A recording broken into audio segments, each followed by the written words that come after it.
Hey, who do you reckon's got the bigger dick, Frank or his brother? One second, I'm just typing out his email now. We'll fucking talk about it. Let's ask.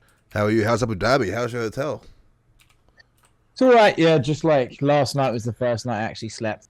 What do you mean it's all right? It's Abu Dhabi. Everything's nice over there. I will agree with you because I'm still here.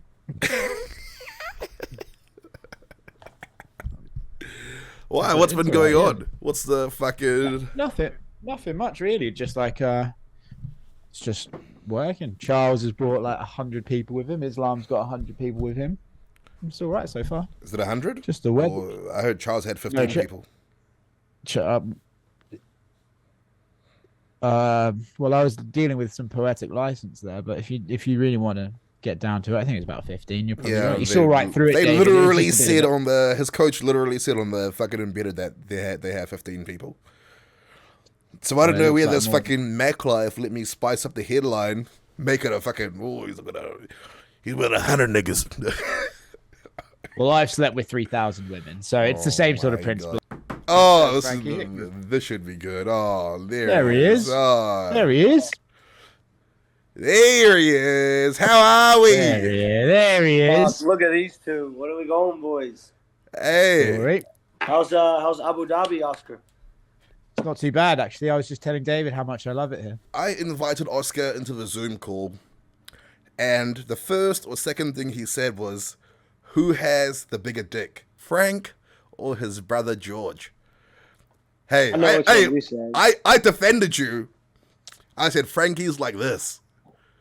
George is like this. No, you said I Frankie defended is you. The bigger dick. But let's just let Frankie clear the record and stake his claim. Who is bigger? It's important. Depends on what day of the week, I reckon. Oh, goddamn. Yeah. I mean, that was your chance, you know. That was your chance to just grab that and fucking slam dunk that and be like, yeah, my dick's. I'm not gonna run my brother's name down to get some clout like you would, brother. That's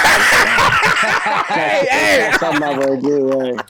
Well, also, you know what they say. I thought we were on the same page here. Oh my god, I like it. Well, they say the guy who doesn't need to brag about it's the one packing, so maybe that's his angle. You know what I'm saying? Proof's in the pudding.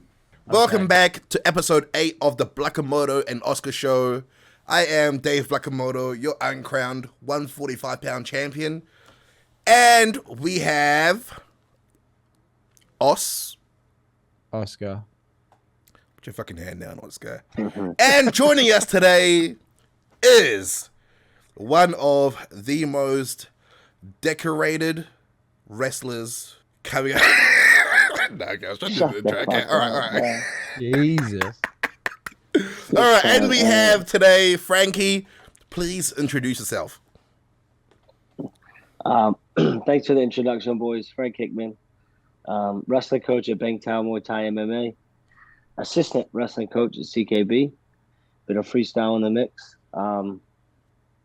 For the record, boys, I will say I did enjoy Pub Talk more than I enjoyed this show, but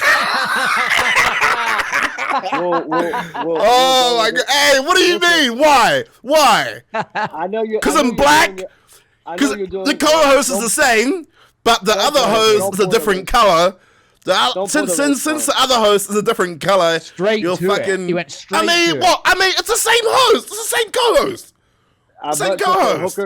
Hooker on the mic than you, but oh wow, you're doing a great job. I just enjoy Pub Talk a bit more because it's two white guys. Yeah, thank you. Nah, you said it now. Let's get to it. Fuck off. All right, talk about your wrestling credentials because some things that we're going to talk about today are wrestling focused. My wrestling credentials was started wrestling when I was about 6 or 7. Grew up in North Carolina, wrestled high school, wrestled Division I at a school called Bloomsburg University in Pennsylvania. Wrestled there for 5 years, coached for a year at Appalachian State. Did a bit of freestyle in the off season, but that was the extent. Once I graduated is when I kind of put the competing to the side and focused more on just coaching and trying to help others and see what I can do in that avenue. Nice. Frank, is there any way, and I might be asking this because I need a tip, that you can train something for wrestling without actually wrestling? Like, let's say you're in a foreign country and the gym nearby only does kickboxing and doesn't do wrestling. What can you train by yourself to replicate wrestling or help? By yourself, you could obviously YouTube different drills. You could do stance motion drills.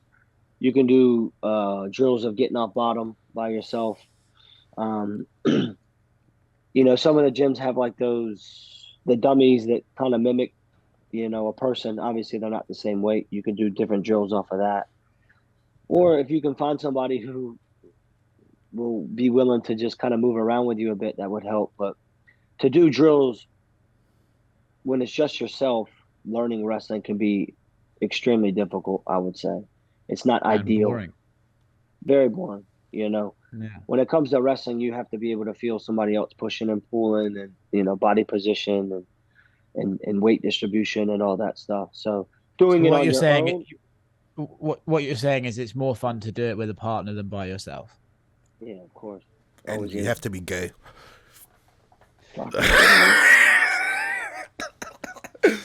How old is Bangtao Muay Thai now?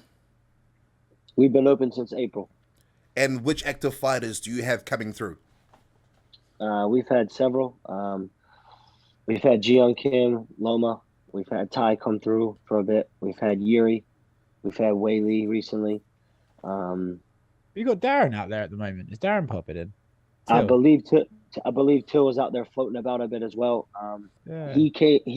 I think he got there the day that I came over. The day that I went to Australia, so we didn't get a chance to cross paths. But believe he's out there a bit. Brendan Lofkin Yeah.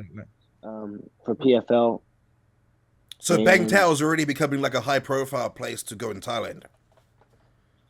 I believe so. We're Nice. getting it to that point and stuff like that. We still got a lot of work to do. We're doing some improvements, some upgrades, stuff like that. But for the most part, it's going in the right direction. Yes. Nice. All right, Frankie, let's get your assessment of this card. We've had a long MMA drought, and I'm excited. I'm excited about this card. How are you feeling? Excited. Planning on getting up pretty early over here in Auckland to watch it. Yeah, it's 7 a.m. over here. The main card starts at 7 a.m. here? Yeah, 7 a.m. 3 a.m. is when the prelim starts here. Yes. So the one fight I will watch on the prelims will be Muhammed Mikhail. I'll definitely tune in to watch Muhammed. Yeah. Great kid. He's on a hot streak. Sky's the limit for this kid, does everything the right way, doesn't cut corners. So he's somebody that I can really get behind, and I really do enjoy watching him progress. So that's one fight I'll be getting up early to watch. Then probably have a little snooze. Then I'll get back up for the main card. What the fuck is that like being in the UK when you have to like wait till 4 a.m. to watch the UFC card? I think when I used to live in the UK, I used to come back from a night out and watch it. But I think now, like most of my friends are getting older, if they were to watch it, they would just wake up early for it, for the main event and stuff. Or what time is it in those people Thailand, Frankie? Normally. Normally in Thailand, if the shows are in Vegas, the main card starts around 9 a.m. for us. Nice. Yeah. That's right. I like that sort of age. I like that sort of age. Fuck, I like that sort of time. Yeah. 7 a.m. or 6 a.m. is the early prelims. 7 a.m. is the prelims. 9 a.m. is the main card. It's when it kicks off. Usually done by 11:30, 12. Nice. Who do you think is the best wrestler on the whole card? Muhammad. Muhammad better than Islam? You're asking me. I'm telling you. Just because they're different weight classes, I would say, I would say Muhammad's a pretty good wrestler. Obviously, Islam is good at that as well. How much of Islam and Khabib's success in the wrestling comes from like their apparent freaky strength, right? Like you can tell those guys are really strong even for their weight class. How much of their success in their wrestling comes from just being fucking super strong, and how much of it is technically being sound? I reckon it's a bit of both. I think when you get to a certain point in wrestling, some of the best guys in the world aren't really the strongest. They just know how to like distribute weight and body weight in certain positions and not necessarily use all strength, use more technique. But you have to have the flip side of that, and you have to be strong, and you have to be able to apply, your strength in the certain positions that you do need it. I think those guys are good at both of them. They use their technique when they have to, and then they use their raw strength when they need to. Let me ask you a question about what could happen this weekend, right? So everyone, including Islam, yesterday Islam said he saw Alex in the lobby and he was really, really small. You've obviously seen Alex grapple and you've seen Islam grapple. Do you think the size is a factor in that, or do you think Alex is so technically sound that he can outmaneuver and outgrapple Islam if they were to fight? I'm not going to say that he can outgrapple him. I'm not going to say that he can't, but with an MMA, it's more than just grappling and wrestling. There's a lot more that goes into it. So I do think that Alex will be able to manage it well. Again, his size is they're two different weight classes. It's only 10-pound difference, but Islam's a big boy, cuts a lot of weight. It's no secret. He gets pretty big after weigh-ins and stuff. But in a 5-round fight, you don't know. I don't know if I don't believe Islam's done a 5-round fight. I don't believe Charles has done a 5-round fight. Correct me if I'm wrong. Tony? That was 3 rounds, wasn't That it? was 3 rounds. Yeah. That was 3 rounds. So yeah, to speak on that, Islam's good at what he does. It's no secret, but not to say that he wouldn't have his hands full with Alex as well. So. Does Islam's grappling lend itself to someone like Oliveira getting submissions from the bottom, or do you think his top pressure and his ability to close the space when they're grappling kind of negates any jiu-jitsu that Oliveira could have? Also, how strong Islam's base is, just being on top. I look at it from both scenarios. I think with the level of jiu-jitsu that Oliveira brings to the table, especially for MMA, he could, make it very difficult for Islam to be able to control him, to keep him flat, to take him down. He could cause scrambles, which create a bit of chaos. And he's so good at that, and he's so good at the jits part of it that it possibly can make Islam think twice about certain positions that he would normally, just kind of bully through. But the flip side of that is his top pressure could be so good that if he does get him flat on his back, Oliveira may not have much space to move and to work, but again, every round starts on their feet, so being able to get a takedown isn't always easy. Being able to defend takedowns isn't always easy. So I'm really excited for this fight. I know the fans are as well. This is something that you got two high-level grapplers, but from watching the interviews and stuff, Oliveira says he's going to knock him out in the first round. I think people do sleep on Oliveira and his stand-up, but I'm thinking maybe when a guy's so good at wrestling or a guy's so good at grappling, sometimes it opens up the stand-up a bit more, I think it opens up stuff on their feet that you necessarily wouldn't be weary of in other things, so this is just one of those things where it's anybody's fight on any given day. I'm actually kind of split between the two on who I think is going to walk away with it. It'll probably be like a fight. When the fight happens, before it happens, I'll probably make my decision based off of that. But both guys cut weight. You're in Islam's backyard. He's got all the brothers there, all his people. Oliveira's probably got some backing as well because he's got such an aurora about him right now. So, that's just the icing on the cake to a card that's really, really stacked up. Yeah. I guess it feels like a massive fight. Yeah, I feel like most people are on the coin flip side of it, 50-50. Yeah. Most people are 50-50. A lot of people, a lot of people don't think that they say, oh, Islam doesn't deserve this fight because his last two opponents he's beaten on short notice and stuff like that. A lot of people duck him. That's right. A lot of people said no to him. People forget that. A lot of people said no to him. But our boy Dan didn't. A lot of it's timing too. A lot of it is timing. Some people were hurt, so if this guy's out, okay, well, who's next in line and stuff like that. Everything kind of works in a full circle. So, yeah, he may have not had the hardest road to get there, but sometimes when you get a lot of steam going on and you got that, you can fall into the right place at the right time. And, it's a big hype around it because he's got obviously Khabib in his corner, who's one of the best to do it. Oliveira's stayed so active, and he's so hot right now with everything, man. The way he's beating these guys and putting them away, um, that's what the crowd wants to see, and I think they're gonna get a great show. Nice. Yeah, I think that too. Speaking of Dan versus Islam, Frank, do you remember after that fight, we were in Dan's room, and do you remember telling all the cornermen that I was a big Paulo Costa fan and was rooting for him against Israel? I did. Were you? Were you? Oscar, where'd he go? I think he froze. He froze. Yeah. If my calculations are correct, if I check the boxes, I believe he was on that train for a bit. So well, I've been doing this show with this guy for God knows how long now. I know. I'm just finding this shit out. Oh man, snakes in the fucking grass.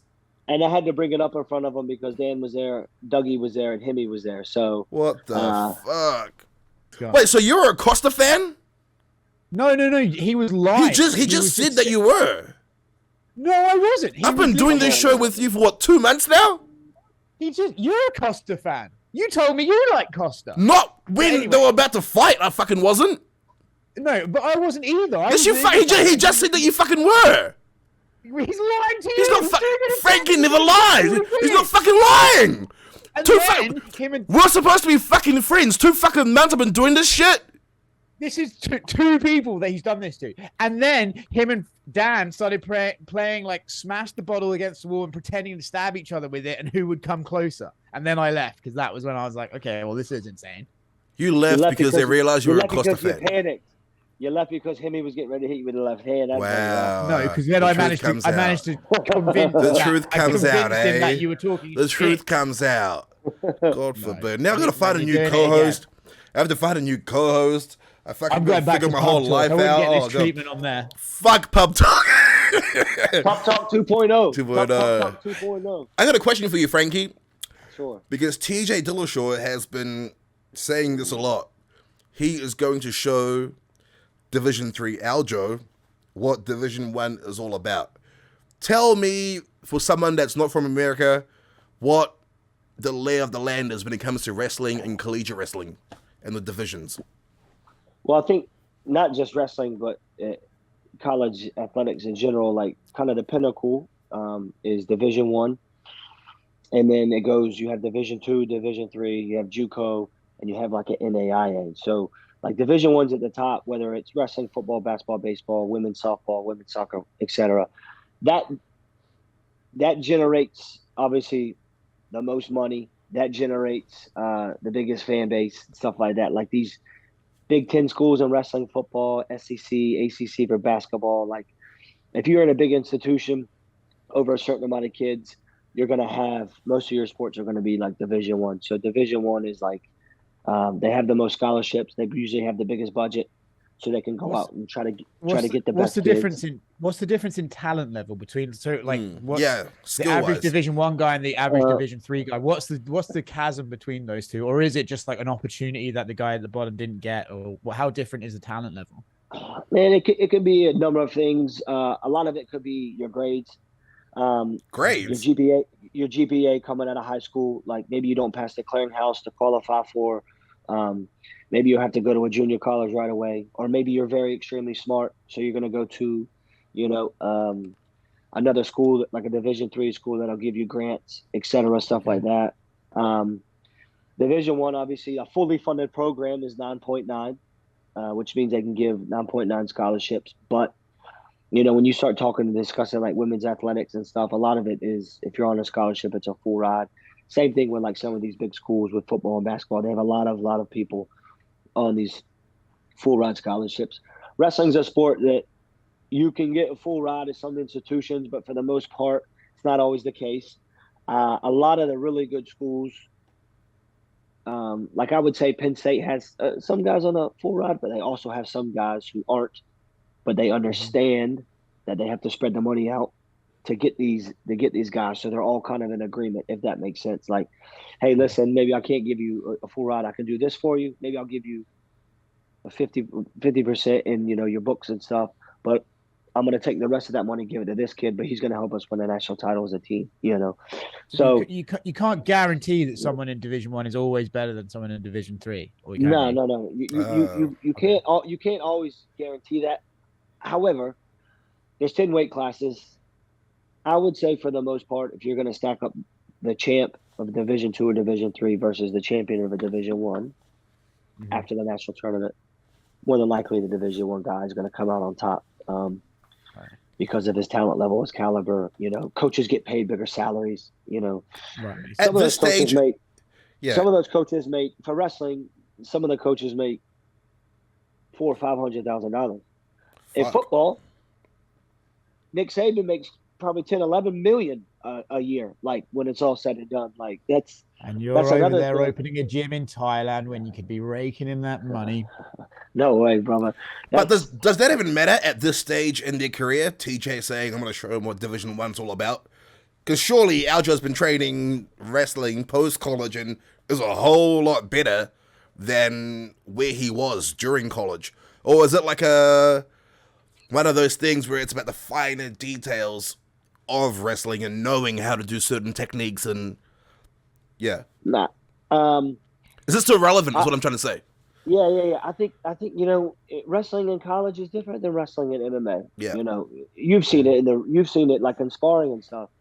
And wrestling, when you're not worried about a fucking knee or an elbow or a shin coming at your face, you may take more risk in taking a shot. But when you're sparring somebody and you realize like, oh, I'm gonna think twice about lowering my level and trying to shoot a double leg because I don't want to get fucking clipped with something, that's gonna put a little bit of like hesitation in the back of your mind. Could I have made it if I tried? Wrestling? Could you have made what? Collegiate wrestling.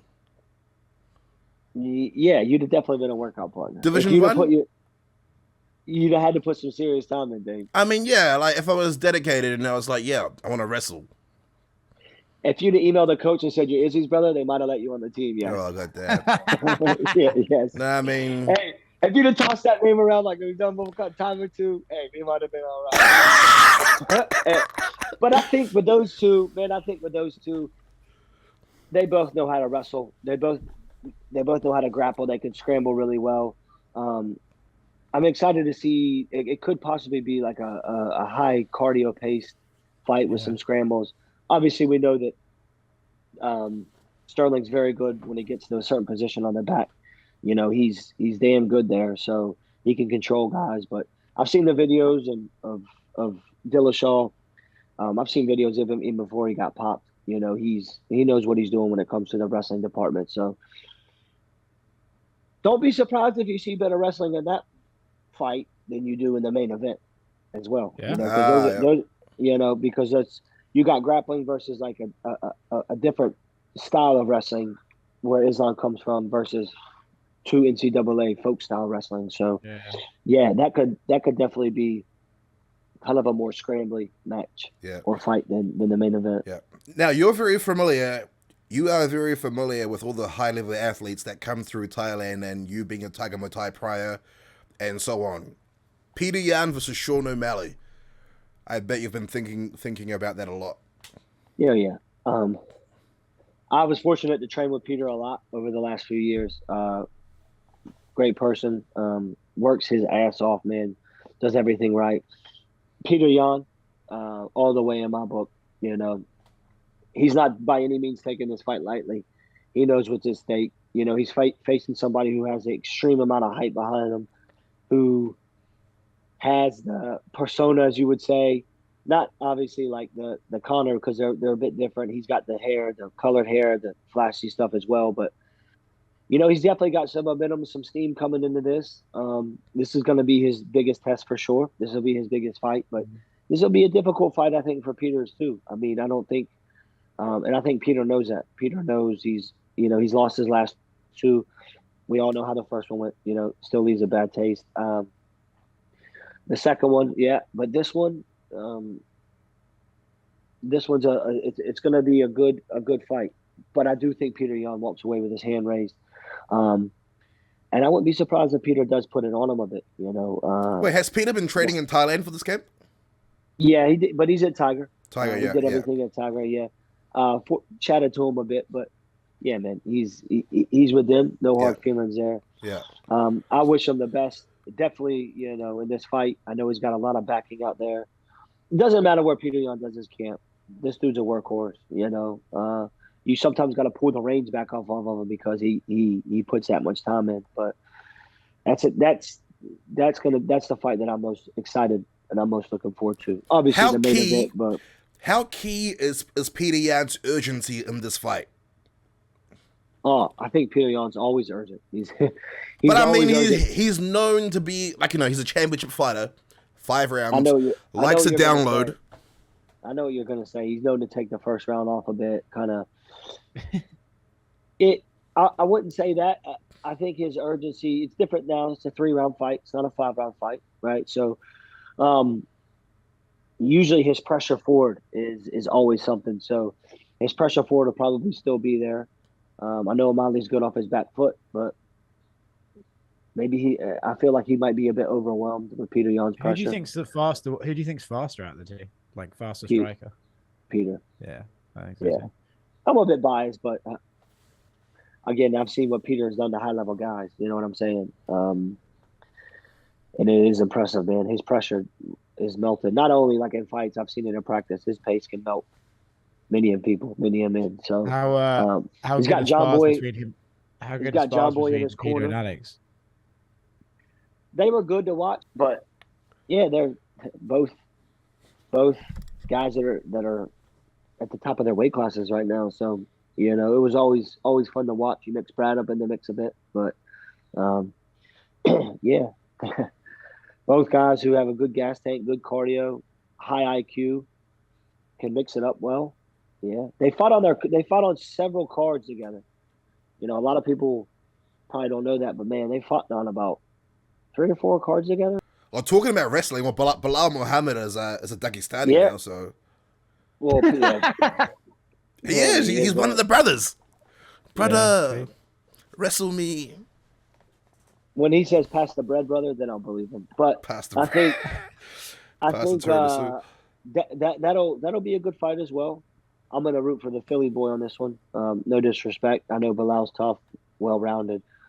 He seems to think he has an edge, bringing in Khabib in his corner and etc. I like Brady's interview when he talked about these guys aren't Khabib. They want to be, but at this point in their career, they're not. Having somebody in your corner necessarily isn't going to give you that secret weapon that you're looking for. It could give you the confidence that you need, by all means, but this will be a good one because I've heard a lot of people say that even though Brady didn't wrestle in college, he really knows how to wrestle. He knows how to grapple. He's extremely strong. So this will be another one that, Belal likes to shoot a lot. Brady likes to shoot. So it's going to be another grappling match, and I'm excited to watch. I'll be watching that one as well I'm kind of blown away that that's actually on the prelims as well. I know it's the main event on the prelims, but I reckon that one should have got a bit more respect as well. I mean, the female fight could have been, but let's not go there. Yeah, I've been asking people this question, and I want to know your take on it. Yeah. If Oliveira beats Islam, does he surpass Khabib's legacy when it comes to greatest lightweights? If Oliveira beats Islam. Yeah.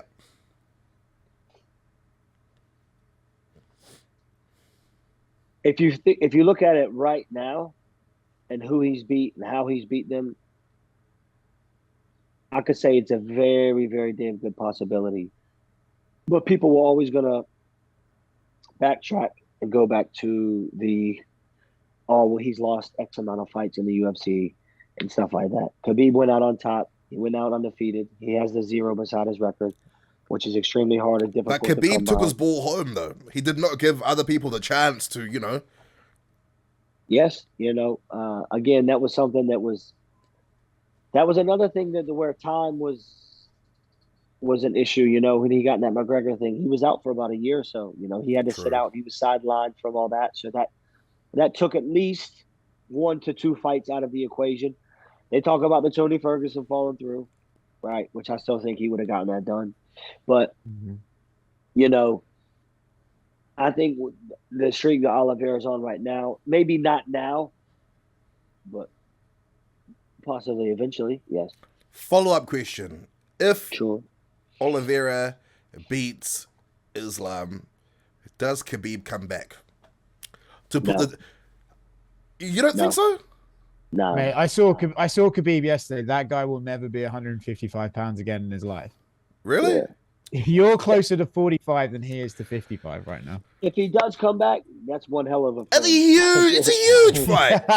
Yeah, That's a huge comes fight. back- if he comes back, he's a great friend. I just I wouldn't see it happening. Wait, someone said he was 220 pounds. Is that true? No, he's I a wouldn't big boy, I wouldn't be surprised if he's anywhere from 200 to 210 pounds. I Damn. would not at all be surprised. I mean, right now I'm like 170, but fuck. Are you? Kilos. Oh, I mean, no, fuck off, Cad. Hey, you come on my show, you have some respect. Question though, side note, does Bangtao do fat Both cats? Frank and I rolled our eyes when you said that. You Nah. on my show both. Nah, he's been in the gym. He's doing good. Yeah, I but gotta give it to him. does He's training. Bangtao do fat camps like other businesses in Thailand where they have those fat retreats? You go there, you work out, you lose weight, you cook food and shit. Yeah, I wouldn't call it a fat camp. I would call it kind of a fitness retreat. If we want to get politically correct, yes, we do offer fitness retreats. Yeah, it's because my parents have been trying to ship me off. You are the most PC guy I've ever met, Frank. You're the most Yeah. PC guy I've ever Yeah, met. Bro, my parents. we offer a fitness retreat. You can come out. Obviously our S&C is headed by the big man Andrew Wood himself. He'll sort you out, he'll point you in the right direction, and then you can take it inside, and you can obviously do a bit of meal prep at our ringside cafe and grill that we offer that has healthy options I like as well. that. Because my parents have been trying to ship me off to a fat camp in Thailand since I was like 9. I got something. it, Dave. You come out, you spend a couple months, we vlog it, right? Yeah. We turn it into something. You interview a couple of boys while we're out there. We'll take a before and after picture. At the end of each week, we'll take a photo and we'll just track it and we'll get it there. I like that. I like Yeah. that. I think you should do that. Do you know, side note, shout out to mum and dad, they used to fucking, if they put on like, one of those 60-minute shows and it was some 700,000 pound person that's like beat bound and they're knocking the walls down to get them to the hospital, they used to make me come and watch it just to send a message for me to stop eating fucking food. Bruh, I don't know how many fucking my 600-pound series I've seen, bro, but they'll be like, look at you. You are going to end up like this if you keep on eating. But yeah, that was my childhood, so just bringing up my emotional baggage. Thank you, mum. Femi putting the heat on you, eh? I was like 9. Yeah, I was a bit round. Yeah, I was maybe. But yeah, just talking about it now, just. You can tell. I feel like I'm there. I can see it. I can see it affecting you. But and on that note, it's 9:30. I've got to go. I've got to go to work. Yeah, let's just be outros. Thank you for your time today. I'm very looking forward to these fights. My name is Dave Blakamoto or Roundamoto, depending who you talk to. And you're undisputed. Jeez, we brought up his eating habits, and he's just completely died. 145 stone champion. I'll be honest with you. Ever since you chatted about what the parents used to say to you, your whole demeanor is left. Like you. Yeah. Nah, just memories now. You know what I mean? Yeah. Oh yeah. Did it make you comfort eat? Was it like a vicious circle? Thank you, Frankie, for joining us today. Too easy, brother. Thanks for having me. That's all the time we have. I'll be seeing you guys. See you, Oscar. See you later, boys.